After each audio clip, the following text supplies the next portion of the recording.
नमस्कार, आप देख रहे हैं प्रदेश का भरोसेमंद news channel India news Rajasthan और मैं हूं आपके साथ शुभेंदु सिंह। स्वागत है आपका हमारे खास कार्यक्रम बोलियो राजस्थान में। और आज हम बात करेंगे आदर्श क्रेडिट कोऑपरेटिव सोसाइटी घोटाले की। और इस मामले में 20 लाख से ज्यादा निवेशकों को ज्यादा ब्याज का प्रलोभन देकर आदर्श क्रेडिट को कोऑपरेटिव सोसाइटी के अध्यक्ष प्रबंधन निदेशक ने जाल में फंसाया और उनकी रकम डकार गए।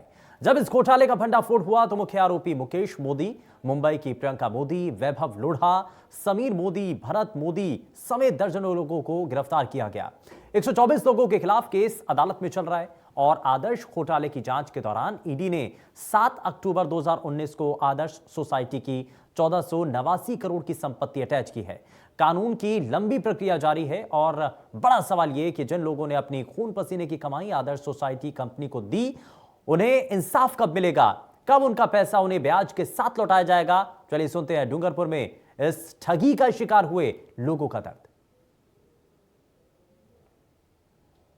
कार्यक्रम बोलियो राजस्थान में आज हम बात करेंगे आदर्श क्रेडिट कोऑपरेटिव सोसाइटी के धोखे में फंसे लोगों से। किस तरह से उन्होंने इन्वेस्ट किया और किस तरह से उन्हें धोखा। आदर्श कोऑपरेटिव सोसाइटी हो या संजीवनी हो या कोई भी अर्थ कोऑपरेटिव सोसाइटी हो या कोई भी समस्त कोऑपरेटिव सोसाइटी के जो पीड़ित लोग हैं, यहाँ पर बहुत से पीड़ित लोग हैं यहाँ पर मौजूद हैं जिनका भुगतान अभी तक नहीं हुआ है, कि कई सालों से नहीं हुआ है। इनसे हम बात करेंगे कि कितने सालों से नहीं हुआ और किस तरह की आपके पीड़ा आई। नमस्कार सर, विपिन पाटीदार सिमलवाड़ा से। पिछले 36 माह 3 साल से आदर्श क्रेडिट कोऑपरेटिव सोसाइटी जो लास्ट 20 साल से सुचारू रूप से चल रही थी, लेकिन विगत कुछ कारणों से जांच के नाम पर मामला कोर्ट में भेजकर लास्ट 3 साल से पीड़ित निवेशकों का भुगतान नहीं किया जा रहा है। और कोरोना जैसी महामारी में लोगों को जीवन यापन करने में भी समस्याएं आ रही हैं। तो अतः हमारा कोर्ट से निवेदन है कि जांच के नाम पे जो दोषी हैं अगर, तो उनको सजा दें और पीड़ित निवेशकों को न्याय देकर उनका भुगतान यथाशीघ्र शुरू किया जाए। और गवर्नमेंट के द्वारा जो लिक्विडेटर बिठाया गया है उसको हटाकर प्रशासक नियुक्त करके संस्था को वापस रेगुलेट किया जाए, जिससे कई सारे लोगों को रोजगार भी प्रदान होवे। यहाँ पर एक रिटायर्ड पर्सन है जिनसे हम पूछेंगे कि आदर्श क्रेडिट कोऑपरेटिव हो या कोई भी सोसाइटी हो, जैसे इनका भुगतान नहीं हुआ तो किस तरह की समस्या सामने आई। नमस्कार साहब, मैं बॉम्बे से रिटायर्ड डीजीएम हूँ और मेरा जितना भी पैसा था और हमारा ये पीएफ का पैसा सब इसमें आदर्श बैंक में डाला ताकि मैं मेरा जीवन और अपना परिवार जीवन में चला सकूं। परंतु दुख की बात यह है कि आज मेरे पत्नी बीमार है, बच्चे के तकलीफें हैं और आज मैं पैसों के लिए दर दर भटक रहा हूँ और बड़ी मुश्किल जीवन हो गया है। तो ऐसे समय में गवर्नमेंट से प्रार्थना करते हैं कि लिक्विडेटर बैठा करके वापस हमारे जो पैसा भुगतान कराया जाए और जो भी सरकार और आदर्श बैंक के बीच में जो है वो कार्रवाई को एकदम हमारे हित में किया जाए और हम हमारे पैसों का भुगतान जल्दी से जल्दी करा करके हमारे जीवन के अंदर ये आगामी जीवन के अंदर हम रक्षा कर सके हमारे बच्चों की और हम पैसा का निर्वाह कर सके, यही हमारा निवेदन है। हम आगे इनसे पूछेंगे कि अभी तक किन किन अधिकारियों से आपने संपर्क किया और किन किन लोगों से संपर्क किया जिससे कि आपका पैसा भुगतान हो। सबसे पहले मैं अपना परिचय दे दूं। मैं MP Garg retired deputy director industry से हुआ हूँ। अभी तक हमने जितने भी भिलवाड़ा से और ये सिरोही में इनका हेड ऑफिस था पहले और उदयपुर हेड ऑफिस से संपर्क किया, लेकिन सब इसे नकारात्मक ही जवाब मिला। हमको चाहिए कि जिस प्रकार महाराष्ट्र में महाराष्ट्र सरकार ने जो यस बैंक थी ने उसको चालू करके उन जो मिनिमम पैसा 5 लाख से जो भारत सरकार का जो इंश्योरेंस पॉलिसी के अनुसार 5 लाख रुपया दिया जा सकता है, उसी प्रकार से ये आदर्श बैंक को लिक्विडेट में लेकर के मिनिमम 5 लाख रुपया जो होता है वो कम से कम भुगतान करवाया जाए ताकि छोटे लोगों को अधिक से अधिक सहयोग मिल सके, ताकि उनको परिवार को संबल मिल सके। इन्होंने बताया कि अधिक से अधिक लोगों को भुगतान किया जाए जिससे कि मानो लोगों को समस्याएं सुलझे। हम इनसे बात करेंगे कि आपने किन किन अधिकारियों से अभी तक बात की। सर आदेश के अधिकारी सब बड़े बड़े अधिकारियों से बात की और अभी तक कुछ हुआ नहीं। वो कह रहे हैं कि सरकार से ही हमारा है, जो सरकार करेगी उसी से होगा। आदर्श क्रेडिट के मामले में ही हम यहाँ पे रिटायर एक्सियन साहब हैं जिनसे हम बात करेंगे कि सर जैसे भुगतान अगर किसी का नहीं होता है तो किस तरह की समस्या आती हैं और आगे के जैसे आपने किसी अधिकारी से बात की है तो वो किस तरह के आगे के जवाब आए। मैं विशेष रूप से एक निवेदन करना चाहता हूँ कि सरकार यदि इनके ऊपर जो सारा सीज करके रख लिया है और इनको अंदर डाल दिया है जेल में, उससे बेहतर ये है कि इनको वहाँ से जेल से बाहर निकाल करके और इनको सुचारू रूप से कार्य करने दें। गवर्नमेंट ने एक पोर्टल खोल करके उसके ऊपर भी कंप्लेंट ली है, दुनिया भर की कंप्लेंट हमने जमा करा रखी है। और मैं व्यक्तिगत रूप से कह रहा हूँ कि 2008 में रिटायरमेंट के बाद मेरा सारा समस्त पैसा इसमें चला गया है और मैं वृद्ध हूँ, अभी 75 साल की मेरी एज हो गई है। आज मैं कई तरह की बीमारियों से ग्रस्त हूँ और मेरे पास एक पैसा नहीं है इलाज करा सकूँ, मेरा जीवन संकट में पड़ गया है। ये सरकार से निवेदन है कि इस तरह के ये पोर्टल खोल करके रखने से भी कोई सहज नहीं, शिकायतें इकट्ठी करने से भी कुछ होना जाने वाला नहीं है। इनको जो इनके मालिक हैं, मैनेजर्स हैं, इनके अधिकारी हैं, इनको वहाँ से रिहा किया जाए। रिहा करने के बाद उनको सुचारू रूप से काम करने के लिए बाध्य किया जाए और उसके ऊपर सरकार का अधिकारी कोई चाहे तो आप लगा सकते हैं। बाकी और समस्या तो आप सरकार द्वारा ही क्रिएट की हुई है। ये विशेष रूप से इनमें कोई हमारे एजेंट्स का या हमारे इन्वेस्टर्स का कोई इसमें गलती नहीं है। हम तो बहुत अच्छा समझ रहे थे कि बहुत सिस्टमेटिक चल रहा है, सारा ऑनलाइन सिस्टम है, बिल्कुल क्लियर साथ था, इसलिए पूरा विश्वास था हमको, इस वजह से इतना पैसा जमा किया है। और 3 साल से हम पैसे के लिए दर दर भटक रहे हैं।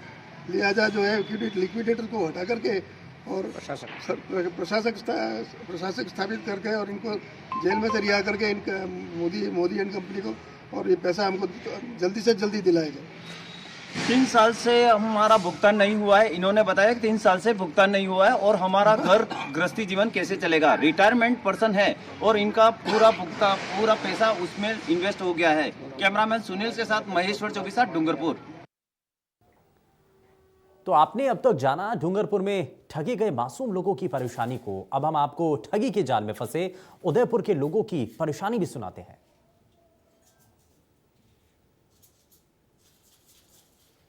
बोलियो राजस्थान में आज हम बात करेंगे आदर्श क्रेडिट कोऑपरेटिव सोसाइटी के धोखे में फंसे लोगों से।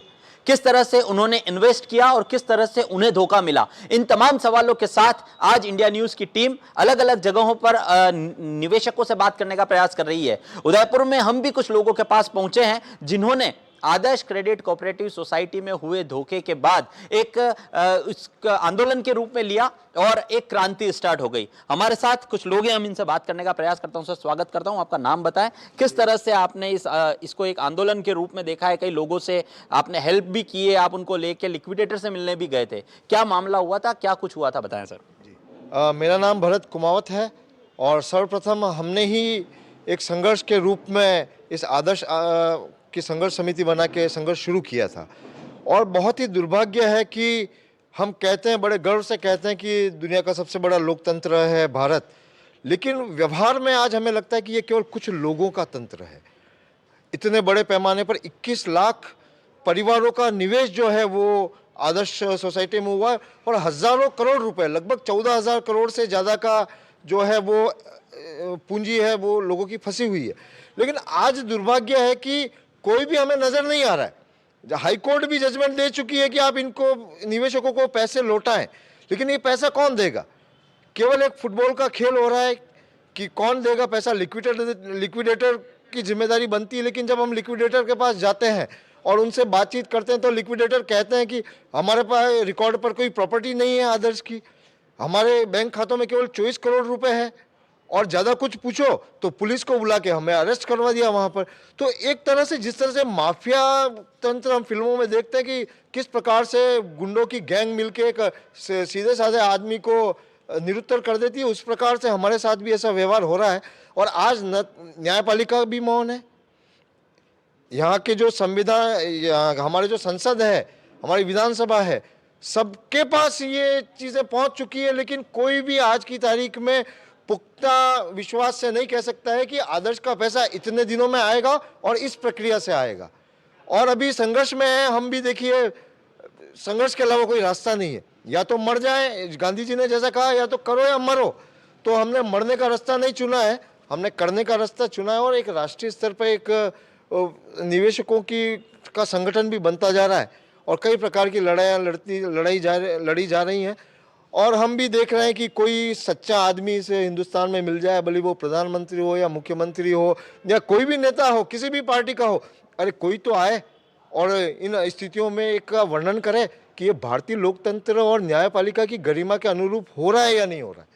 आपके परिवार में भी कुछ लोगों ने इन्वेस्ट किया था, आज उनकी क्या स्थिति है? क्योंकि कई लोग जो हैं वो आदर्श में इन्वेस्ट करने के बाद फांसी के फंदे पर झूलने तक की उनकी नौबत आ गई थी, क्या कहेंगे? बिल्कुल सही कहा है आपने कि हमारे परिवार और हमारे समाज के इतने लोग हैं, मतलब हर तीसरा व्यक्ति हमारे समाज का इस आदर्श से पीड़ित है।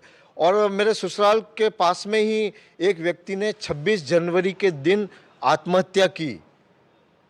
ये बहुत ही संवेदनशील विषय है कि गणतंत्र दिवस के दिन एक व्यक्ति आत्महत्या करता है, और इसलिए करता है क्योंकि आदर्श में उसने ज़मीन बेच के बिना परिवार को बताए इस प्रकार से उस एडवाइज़र ने उसको झांसे में ले लिया और उसका पैसा परिवार को बिना बताए उसने यूं का यूं 45 ही लाख रुपया जो है वो आदर्श में जमा करा दिया। और वो चक्कर काटता रहा और परिवार वाले भी पैसे मांगते रहे और अंततोगत्वा उसको आत्महत्या करनी पड़ी। और बहुत से लोग हैं ऐसे जिनको रोजी रोटी के मोहताज है, उन्होंने अपनी पूरी पेंशन जमा करा दी कि हर महीने पेंशन से पैसा आएगा और हमारी दाल रोटी चलेगी।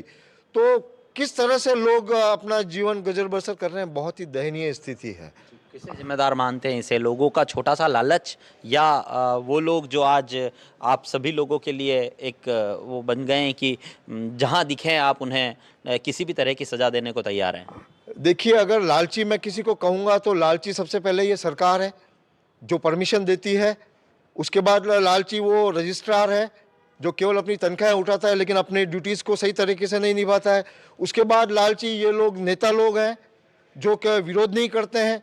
लेकिन मैं उन लोगों को लालची नहीं कहूँगा जिन्होंने निवेश किया, क्योंकि हर आदमी की स्वाभाविक प्रकृति होती है। आज मैंने मेहनत से कुछ पैसा कमाया है तो उस पैसे को बचत करूँ और इस ऐसी जगह निवेश करूँ कि मेरी मुसीबत में काम आए।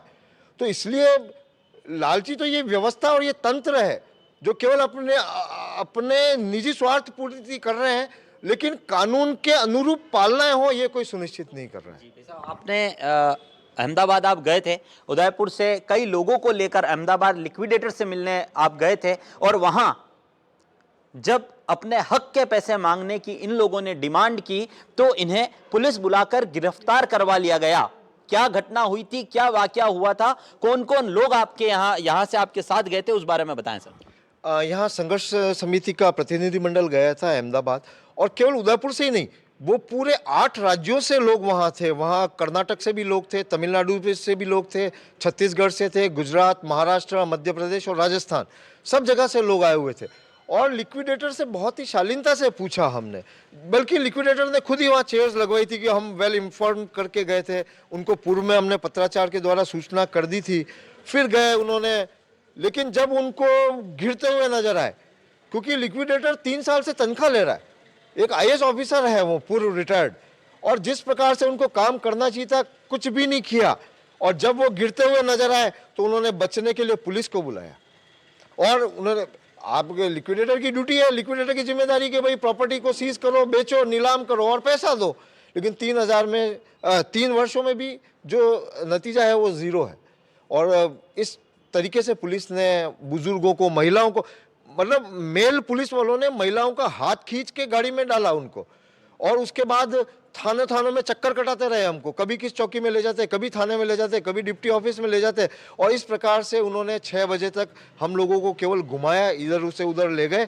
और लास्ट में जब जैसे ही लिक्विडेटर ऑफिस, क्योंकि उन्हें पता था भाई पूरे देश से लोग आए तो चले जाएंगे, तो केवल उन्होंने टाइम पास किया और इस मखौल उड़ाया न्याय व्यवस्था का, कानून व्यवस्था का। बिल्कुल, अब यह कहा जा सकता है कि आदर्श से पैसा रिकवर करना एक आंदोलन का रूप ले चुका है, और ये एक क्रांतिकारी जो हैं, ये इस आंदोलन के क्रांतिकारी कहलाने वाले हैं। हमारे साथ एक अधिवक्ता हैं जिन्होंने उदयपुर से 5000 से ज्यादा लोगों की जो रीट है वो इस आदर्श मामले में हाई कोर्ट में दर्ज कराई, और सबसे बड़ी बात यह है कि लगभग 3000 लोगों के पक्ष में हाई कोर्ट ने फैसला सुनाते हुए फिर से आदेश दिए हैं कि जो पैसा है वो लौटाया जाए। इस जंग को जिस अधिवक्ता ने अपने हाथ में लिया था, हम उनसे बात करते हैं कि कितने लोगों की रीट यहां पर उन्होंने लगाई थी। हालांकि आंकड़ा मैं आपको बता चुका हूं, लेकिन किस तरह से लोग इनके पास पहुंच रहे हैं, क्या कुछ लोग इनसे कह रहे हैं, हम इनसे बात करने का प्रयास करते हैं। स्वागत करता हूं सर। नमस्कार। क्या लगता है आपको, जो लोग आपसे मिल रहे हैं, कितनी जीत मान रहे हैं इसको आप, क्योंकि काफ़ी लंबे समय से आप इसमें स्ट्रगल कर रहे हैं? Sir, advocate Narendra Joshi, Udaipur, Rajasthan. मामला ये है कि आदर्श क्रेडिट कोऑपरेटिव सोसाइटी जो है 20 वर्षों से सहकारिता की एक मिसाल बनी थी।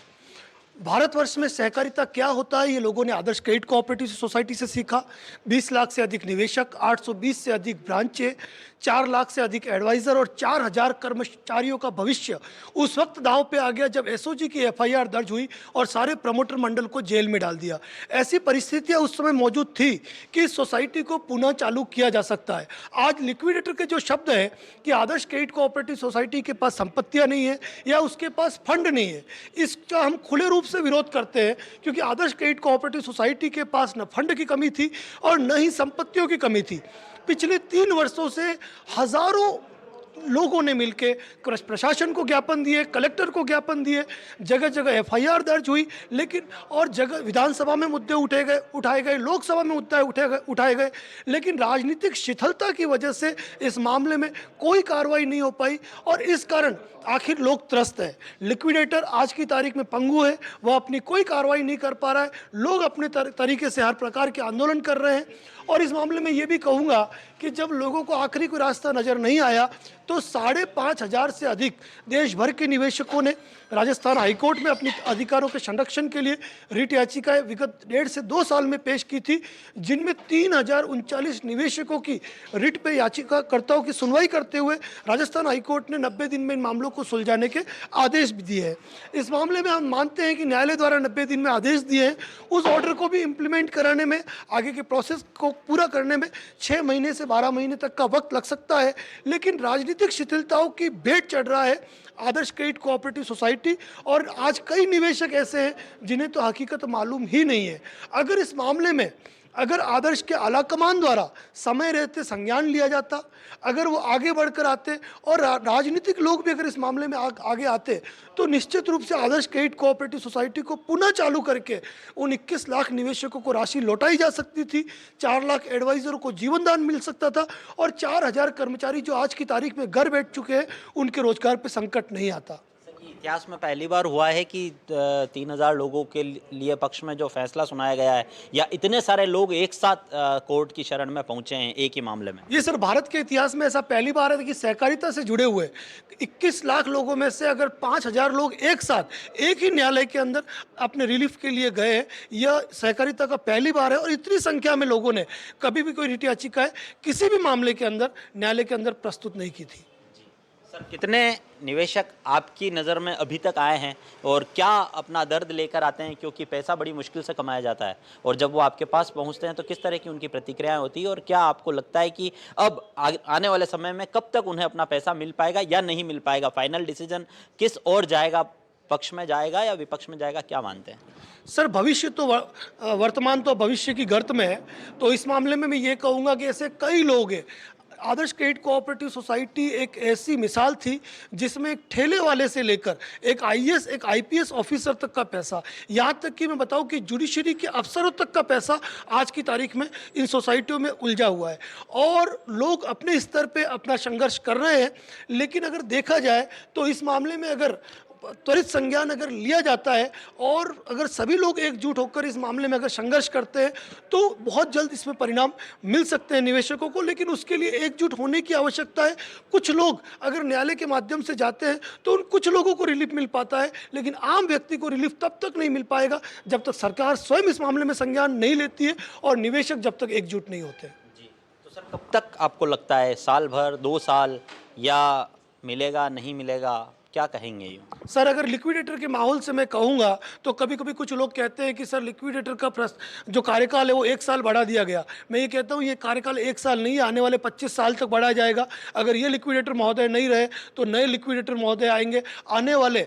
फिलहाल अगर लिक्विडेटर के रूप में हम हर व्यक्ति को रिलीफ देने की बात करते हैं जो कि अपने घर पर बैठा है और प्रत्येक व्यक्ति को रिलीफ मिले, तो मुझे नहीं लगता है कि इसमें आने वाले 15-20 साल भी कुछ हो पाएगा।